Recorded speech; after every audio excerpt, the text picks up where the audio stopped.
ایک شخص جب محنت اور مشقت کر کے پیسہ کماتا ہے تو اس کی فطری خواہش ہوتی ہے کہ وہ اپنی کمائی کا ثمرہ بھی دیکھے۔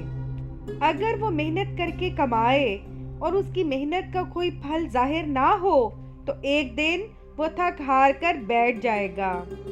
دنیا میں آپ کو ایسے کتنے لوگ ملے ہوں گے جو کماتے تو ہیں لیکن اپنی کمائی کا کوئی خاص اثر اپنی زندگی میں نہیں پاتے۔ چنانچہ ان کی شکایت ہوتی ہے کہ ہماری روزی میں برکت نہیں ہو رہی ہے۔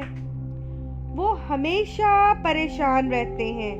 اس کی بنیادی وجہ زندگی میں بد نظمی اور بے ضابطگی ہے۔